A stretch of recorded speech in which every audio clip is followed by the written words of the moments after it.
যতক্ষণ পর্যন্ত ভারতীয় জনতা পার্টির দ্বিতীয় তালিকা প্রকাশিত না হয়েছে ততক্ষণ পর্যন্ত খানিকটা হলেও স্তিমিত ছিলেন দিলীপ ঘোষ।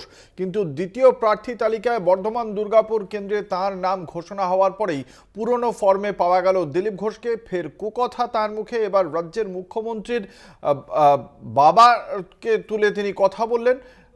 আমরা এই বিষয়ে ইতিমধ্যেই তৃণমূল কংগ্রেসের পক্ষ থেকে তীব্র প্রতিক্রিয়া জানানো হয়েছে। তৃণমূল কংগ্রেসের পক্ষ থেকে কি পদক্ষেপ জানবো। আমাদের সঙ্গে রয়েছেন আমাদের প্রতিনিধি সত্যসুন্দর ভট্টাচার্য।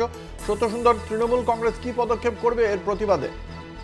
দেখো, ইতিমধ্যেই তৃণমূল কংগ্রেসের তরফে নির্বাচন কমিশনে মুখ্য নির্বাচনী আধিকারিককে চিঠিতে গোটা বিষয়টি উল্লেখ করে জানানো হয়েছে এবং দিলীপ ঘোষের যে মন্তব্য, সেই মন্তব্যের যে উদ্ধৃতি কিন্তু কোট আনকোট সেই উদ্ধৃতিও কিন্তু চিঠিতে উল্লেখ করা হয়েছে। অর্থাৎ এর আগে নির্বাচন কমিশনের তরফে তাদের যে এমসিসি গাইডলাইন রয়েছে, অর্থাৎ নির্বাচনী যে আদর্শ আচরণবিধির যে গাইডলাইন রয়েছে, সেই গাইডলাইনে কিন্তু স্পষ্টতই উল্লেখ করা রয়েছে যে নির্বাচন প্রক্রিয়ার সময়ে বা যে কোনো সময়ে কিন্তু ভোট চলাকালীন, ভোটের আগেও প্রচারে কোনোভাবেই ব্যক্তি আক্রমণ থেকে বিরত থাকতে হবে এবং সেই ব্যক্তি আক্রমণ বা এই ধরনের কুরুচিকর মন্তব্য, যে ধরনের মন্তব্য বিভিন্ন সময় রাজনৈতিক দলের ক্ষেত্রে দেখা যায়, সেই ধরনের মন্তব্য থেকে যাতে অবাধ এবং শান্তিপূর্ণ নির্বাচনের লক্ষ্যে এই বিষয়গুলো কিন্তু মডেল কোড অফ কন্ডাক্টের আওতায় পড়ছে।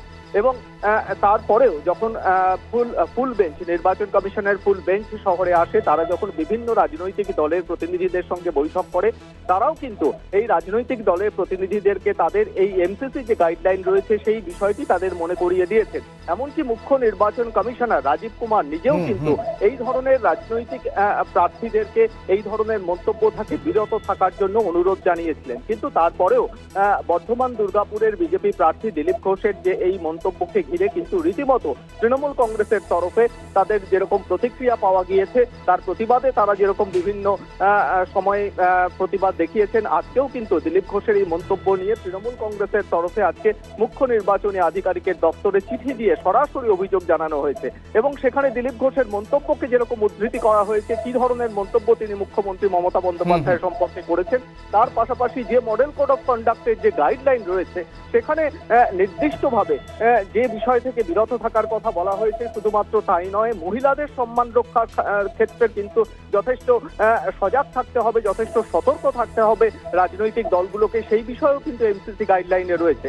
সব মিলিয়ে ইতিমধ্যেই কিন্তু সেই অভিযোগ চিঠি আকারে মুখ্য নির্বাচনী আধিকারিকের দপ্তরে জমা দিয়েছে তৃণমূল কংগ্রেস। একেবারেই সত্যসুন্দর, তুমি আমাদের সঙ্গে থাকো।